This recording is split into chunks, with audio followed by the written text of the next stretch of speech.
he has gotten legal advice. And as you were making the point, I heard you coming up in the car, that he didn't say who he got the legal advice from. And transparency requires, at the very minimum, to disclose who he got the legal advice from. Was it from some 2x4 lawyer? Was it from eminent senior counsel in Trinidad and Tobago? Was it from persons outside of Trinidad and Tobago? Can we assume it to be the AG? Because isn't he supposed to be the legal advisor to the government? Yes, but he said it was not from, he explicitly said, as I was quickly reading the newspaper report this morning, he explicitly said that it was not from the AG's office. Right. Which is correct in my view, because obviously party there would be seen to be a political conflict of interest, and the AG could not really be independent in a matter like this. So having got the advice, he ought to say to the country, because this is a matter of major national importance, should the Chief Justice be impeached or not? Now, it's not to say that he's guilty, but we will never know really whether there was any truth to the allegations or not with any finality. And that is why I'm saying that one side is going to say one thing and the opposite side is going to say the other. The Prime Minister's already let some talking points out for his party members to say this was he being set up by UNC elements. Yeah, if I could give the quote very quickly. Yes. A trap is being laid to draw me into this matter of the actions of the CG so as to make a case against the case that they, being the UNC, have lost in order to have a judgment overturned. Yeah, and so those are the talking points. So he doesn't want to say who gave him the legal advice, but he then, and why, but he then lets out this kind of very, salacious point. And so all the PNM people are going to be running with that. Yes, the UNC want to set him up and so on and so on, and they go cite Israel Khan, and they go cite this one and that one. However, the Law Association president and the members who did the investigation could not be identified with party politics in this country. And so you have... Can't people say, well, look, there's a tradition or there's a trend that these individuals either get briefs when certain governments are in office and that sort of thing? Well, you have Douglas Mendes, senior counsel, who's president. I think the other members of the committee were, I think, the deputy chair, Rajiv Prasad. I think that former independent senator Prescott was a member of the committee, and I think there was a fourth person. I remember. I don't think one could say that they would have been openly identified with one party or the other. Certainly, one would not say they were identified with the UNC. Okay. Yeah. So whether the membership of the Law Association voted one way or the other may be a different question, but certainly the findings of the committee and the independent counsel's advice they got from outside of Trinidad and Tobago, you could not associate them with one party or the other. Okay. So in that regard, the Prime Minister, at the minimum, should have said who gave him the advice and what was the nature of that advice. In other words, read out the advice, because all the other information was in the public domain. Now, I also think, in my view, that the tribunal should have been triggered. Why? Because the only way that we could know for sure that the Chief Justice was either innocent or guilty of the allegations is to have had the tribunal to have a final determination of this matter and to put the matter to rest once and for all. Aren't you making a huge assumption there? Because does anything achieve actual closure in Trinidad and Tobago? Because we were told by the Commissioner of Police. Death, perhaps. But maybe not even death. Well, because we're seeing now that there's a matter with a plot to defraud a murdered couple and so on. Fair enough. Yeah. Right, all right. I suppose, and some people don't get closure because they never, bodies and the express has been carrying. Yeah. Who killed this person? Yeah, someone knows something. That's right. The series that they've been carrying. I think the bottom line is, David, and within the politics, it appears to be a situation where we seem to have taken it now as a given that nothing is ever really resolved to the level of public satisfaction, simply because we are so polarized based on our political loyalties or ethnic loyalties. You might say, well, okay, there's no obvious bias with these lawyers and so on, but there are some, and even the Prime Minister referenced the whole dog whistle kind of thing of saying things when you really mean something else. Yes. That you hear an Indian name, so that has to be a UNC. Yes. You hear a Western name and you realize it's an African descent person, so he must be a PNM. Yes. I mean, so When are we going to get out of this? Yeah, we better get out of it fast because the country is going downhill at a rapid rate. And just to give you a little joke, in the 1970s, there was an oil worker at Point-a-Pierre by the name of Paul Benjamin. And he was a militant in the union. And there was an incident before I joined the union in a struggle. And the police were looking for Paul Benjamin. So they went to a meeting where all the workers were, and they went up to this Indian guy and said, "I'm looking for Paul Benjamin." And he said, "Yeah, man, he just went down the road there." Not the police not knowing that Paul Benjamin was an Indian fella. You know, and that is the kind of foolishness that we could get into just by using names and so on. Or thinking that because someone is African or Indian, therefore they will take a position that is pro-UNC or pro-PNM. And if we begin to see every issue through that lens, we're in trouble. Similarly with the email gate. So we have not gotten closure on the email gate properly.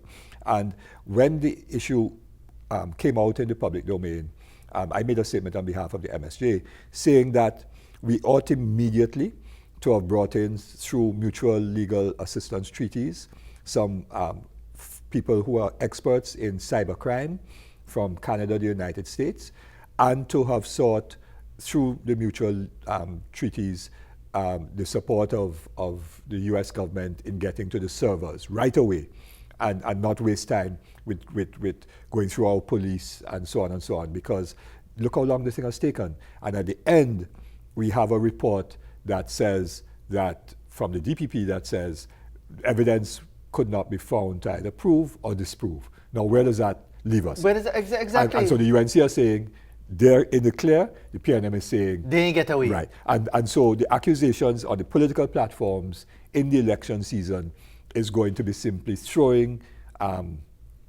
barbs and attacks left, right, and center, and the country is none the wiser. And this is just a bad place to be in. So how do we get out of it? How do we get out of it? You may say, well, the MSJ is the option, and so okay, fine. But people will say, well, the MSJ is here just as a peripheral entity. But is it about civil society? Is it about the business community? Is it about individuals of influence actually standing up and being counted? What do we do? I think it is all of that, but it is also ultimately that we need to change and reform the institutions of governance. But the people who are to do it are not going to change it. Are not going to do Precise. it. And that is where we then come down to the key issue, and you're absolutely right. And this is a conundrum. And that is why I would say it's the MSJ. Because those in Parliament say they're going to reform, but when they get into power, they're not interested because the system serves their interest. Politically, it serves their interest. So the issue of people getting contracts who are allegedly involved in criminal activity and so on, the UNC... And the Guardian is doing a big expose on it right now. Right. But that's not new. Precisely. That's been going on for years in URP and elsewhere. And the UNC is going to blame the PNM, but the truth is the UNC used to do it as well. So you know, the entrenched system that we have is a system that we have to change, and those who have been in charge of this country for the last 40, 50 years are themselves a part of the problem, and therefore until we get some people in government who are committed and prepared to change the system, which is not going to be easy because the status quo is going to fight back. And that is the point. The point is, let's take it from, because I mean, earlier this week in a discussion on Family Focus series, Salon McDonald, was talking about program. Was talking about rebooting. Yes. But I mean, it sounds nice, but we can't reboot. Reboot means you basically shut something down and start anew. We cannot start anew because we are human beings. We've lived lives, generations and centuries and so on. Let's be real, David Abdulah. Yes. How do we get out of this? Because the people who are in office, who have the authority to bring about the change, they're not doing it. Yeah. The ones who are promising to do it, when they get in, they're not doing it. Yeah. The business people, people with influence, who have the wherewithal to influence them to do the right thing, they're not doing it. Yeah. The ordinary society who are making noise and so on, they don't have the wherewithal, they are targeted, they are victimized, so they're not going to do it because they have lives to live. You can't expect the ordinary citizen to give up everything, to walk around and champion a cause. So what do we do? And you know, when a society reboots in the way that you suggested at the beginning, it really is through a revolution, which is not an option going forward, really. But we do need to have a large enough movement of people that will sweep out the old, in a sense, and therefore back the changes that have to be made with people who are there anew. That has to happen. And because other than that, the entrenched interests will become too powerful to change things. For example, take the issue of polygraph testing. I myself support, and we have in our MSJ policy document, so you could go online and people could see it. We have polygraph testing being mandatory not only for police officers, but everyone who is responsible for things like customs, licensing, all those areas where allegations of corruption take place. So that you need to really, in a sense, people who get into government need to make a very decisive and bold effort to begin to change things. And we've talked about it before. It's like when the seatbelt law came in, it was being enforced, and that culture changed, and most people now use a seatbelt. Because you have to introduce something and enforce it, and then people will begin to fall in line. And that is how the culture shifts. But it can't just be for seatbelt use. It has to be on some major issues. But the issue is there. I mean, who is of our public institutions, who is actually standing up? Which is why I was thankful to Dr. Sheila Rampersad for highlighting that issue with the AV drilling thing and the Guardian photographer and so on. I mean, just look at that. Just look at that situation where a matter to be prosecuted, the police don't turn up, the DPP don't send the people. So we're talking about two fundamental institutions of state. And there's no accountability. And what becomes messier is that one of the persons who is charged, I think, is a police officer. So the suspicion will be, I'm not suggesting there's any such thing, right? But the public perception could be that is one of the reasons. And then the principal person in AV, of course, is a friend of the Prime Minister. So people will add up one on one and say, well, once you have people in positions of influence, you're going to get off. Look at the issue with marijuana and the young Abood. Right? And a lot of people are looking at that and saying, well, are there two systems of justice in this country? But we know that. There's not even a question, David Abdulah. We know that to be a fact. And until that is broken, until that changes, you're going to get the killings that are happening in this country. Because people, the young fellas on the ground, will be looking, they're not fools, you know. They're very intelligent, and don't feel that they don't pay attention to everything that goes on. I have engaged with some of them, and they know. And whether they get it in the Express or whatever, or they get it in social media, but there's a sense of injustice. There's a sense of injustice. That's what you get. Even if we consider them to be crude and rude and ill-mannered and wild and so on, there's a sense of injustice that they see certain groups getting richer and richer and richer, and others getting poorer and poorer.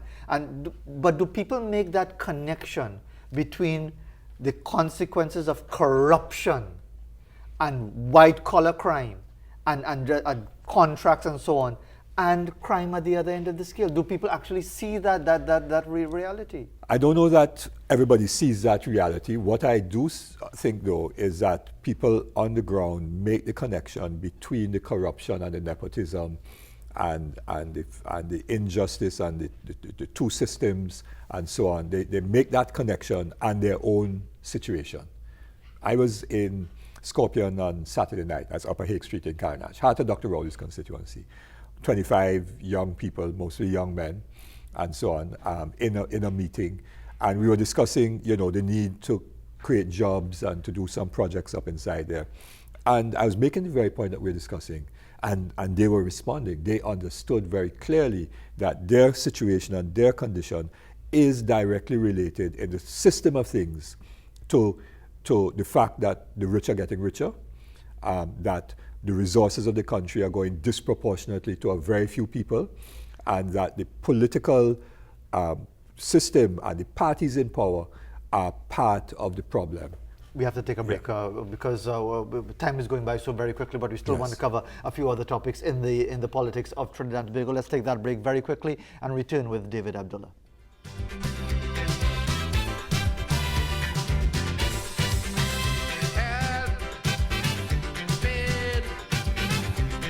Losses today and no gain. Hell.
When they have their parliament meeting, something constructive should be happening.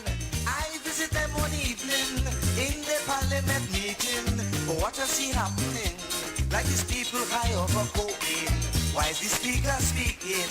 In parliament the Kingston. Eric with a newspaper reading. In parliament the Kingston. They want to stop old people from driving. In parliament the Kingston. Then the long say joke they making. In parliament the Kingston. Kicking all the time, blowing everybody mind. Kicking all the time. One question. It's one question.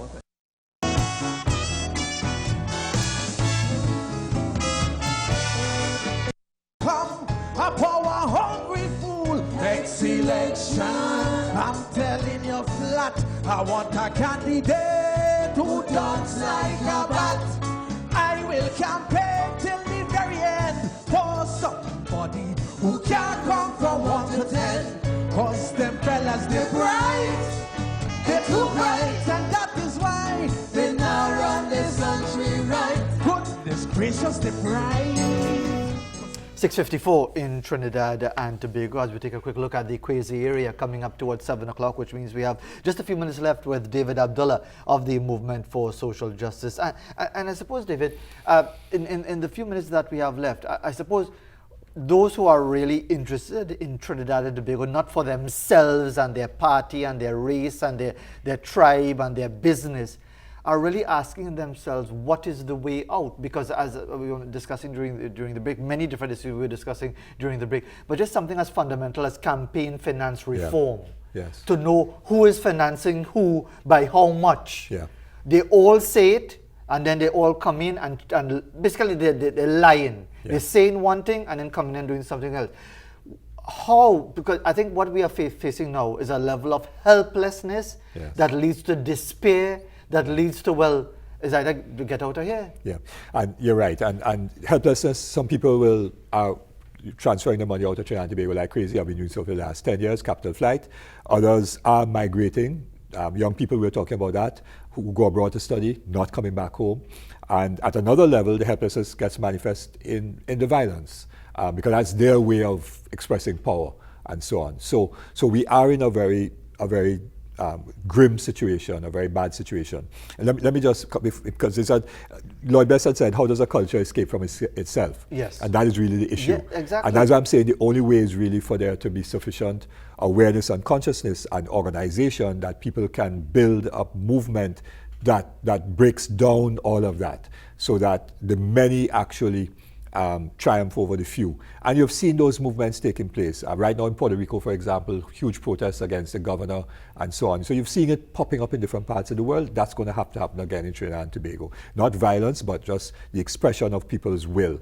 And it takes leadership to do that, and courageous leadership to do that as well. But I mean, you might argue, well, you are representative of that courageous leadership, but it does appear that whether you are just saying that to say the right things, to curry favor with the right people and so on, or whether you are sincere, it does appear that the tidal wave against you and others who may be of like mind, that you will always be either shouted down, demonized, deprived of the same avenues of expression, and therefore it's the voice of those already entrenched who have built that network around them over generations, they will prevail. Yeah, and it appears that way.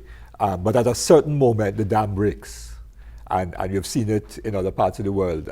In Sudan, for example, entrenched power, military, and so on, and the dam broke. And people just got so vexed and angry that they decided enough was enough.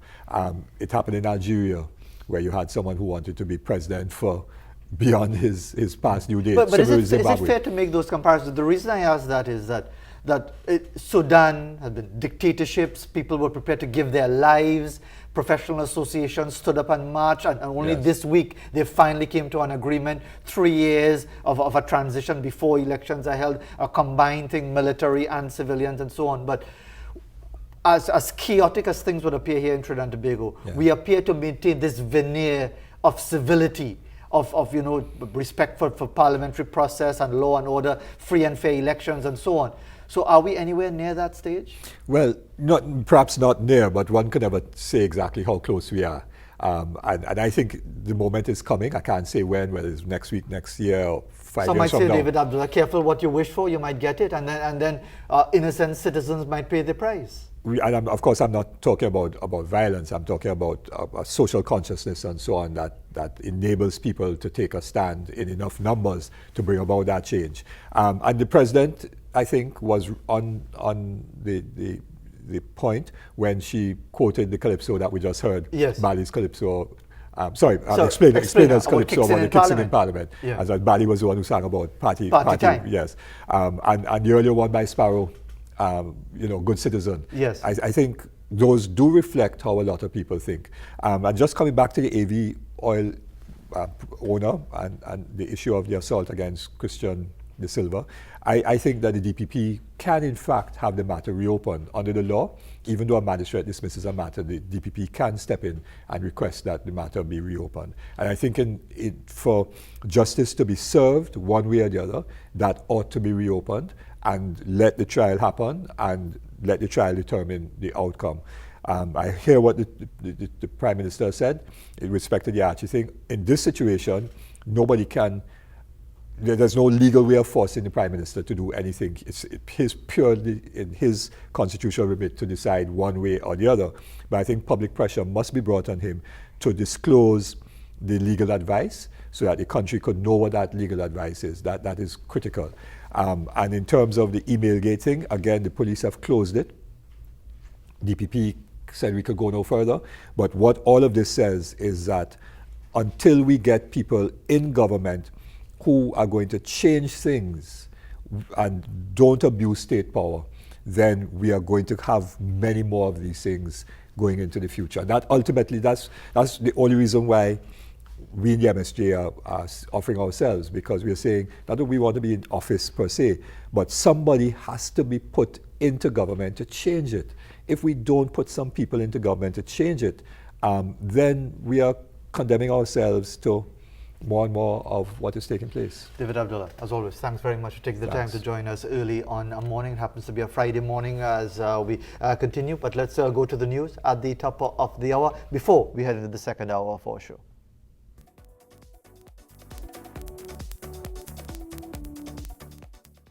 Good morning.